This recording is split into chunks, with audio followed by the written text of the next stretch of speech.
Hey ladies and gentlemen, this is Tough Tony here, and I wanted to do this video for a little bit, but I wanted to get some more information first. Who's really in charge of TNA? All that bullshit you see in TNA, the shitty booking, the horrible finishers of the matches, who's really in charge? I know a lot of people give the flack to Vince Russo, but I'm going to tell you who's really in charge. It's not Vince. Vince Russo has the same position in the WWE as he has in TNA. When Vince Russo, before he even got into wrestling, he was working at some video store in Long Island, and then Linda McMahon hired him because he had some radio show and he was bashing wrestling. So she hired him. And if people can remember, he used to write for the WWF magazine. Because the magazine that was a lot more fun to read. Then you go to WWE magazine and it's just shit. I mean, like, you wouldn't even take that into the bathroom with you. Well, you will take it into the bathroom with you to wipe your ass after you take a massive shit. But WWF magazine was actually okay. But Vince Russo did write some of the articles. If you can go back and you can see it written and illustrated or published by Vince Russo. Or Vincent Russo, whatever the fuck he called himself. But anyway, then he fell ass backwards into a writing position where he wrote stuff which got passed on to Cornette or Briscoe or Patterson or Dunn or Pritchard or Ross, which handed it to Vince, and then they looked at it and say, okay, this will do good, but we got to switch this and switch that and switch that. The same thing. He's just a filter. He does the same thing in TNA. The only job he ever had as booking was in WCW, and we seen where that got him.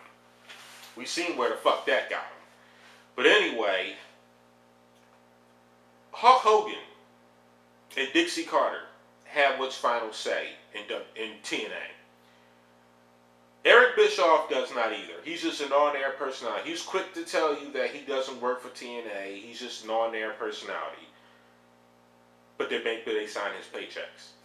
I can see it now. If TNA was actually a success, he'd be all over it. It just goes to show you how two-faced Eric Bischoff is. There's one guy I wouldn't mind slapping the taste out of his mouth one time. I'm pretty sure there's a bunch of people that want to do that. I'm pretty sure there's a bunch of people that want to do that shit to Hogan and Vince Russo. For that matter, I'm pretty sure there's a bunch of people that just wait outside their houses or wait outside the Impact Zone just to beat on these people. But what gets me is that it's a conflict of interest. All the matches that happen and all the finishers to those matches, Hogan is in charge. Hogan is in charge with all that.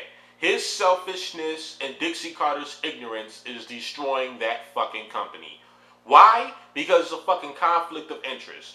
Kurt Angle stays in the main event because Jeff Jarrett's banging his wife. And yes, it's true. It's not kayfabe or anything like that. They are actually together. Why? I work at Philadelphia International Airport. I've seen a lot of the guys walk through that Monday after Bound for Glory. Jeff Jarrett came into my store. He bought like $150 worth of merchandise. And he was with Karen Angle and, Karen Jarrett and his 4 daughters. And I said, oh shit, for real? Karen Angle looks okay. She doesn't look as good in real life. She looks hot, but she doesn't. Camera, the TV tricks and everything like that. But anyway, and it's like I said, Kurt stays in the main event because of that. Dixie Carter loves Sting. That's why he's in the main event.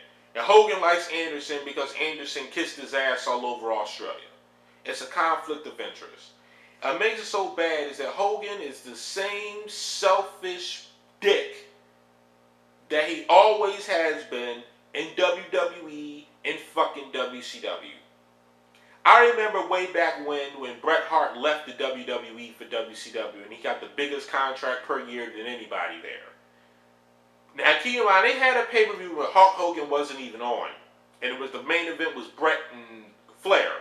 And it did just as good as a pay-per-view with Hulk Hogan on there. So what they do the next time, they had Hulk Hogan and Bret. It did pretty good.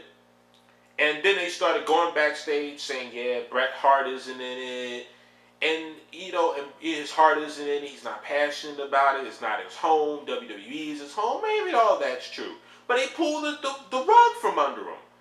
Because Lord forbid somebody in a company actually promotes by themselves without the promotional machine behind them. That's why the shit goes on in WWE. Why? Look at a character like The Miz. I hate The Miz. I'm not a fan of The Miz. I never have been a fan of The Miz.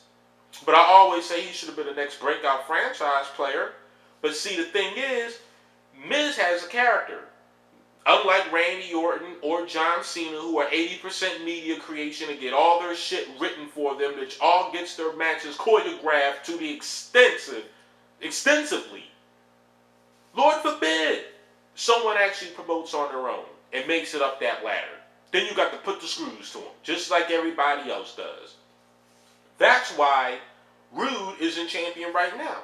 See, because when Rude was getting all that publicity, he was actually drawing a little bit of money. But see, the thing is, they don't want that. Because if Rude was the main guy, that'd take all the attention off of Hulk Hogan and all the old farts that he runs with.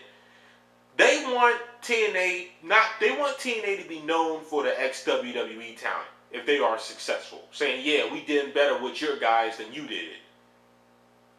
Kurt drew in the WWE.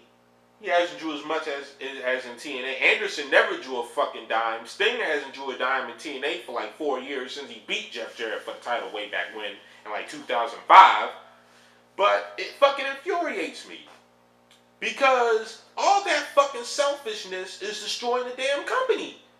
You have all that fucking potential. But as long as Kurt's not drawing, or Lord forbid someone's able to draw more money than Kurt or Sting or Anderson or Hogan without that whole political machine behind them, it's a problem.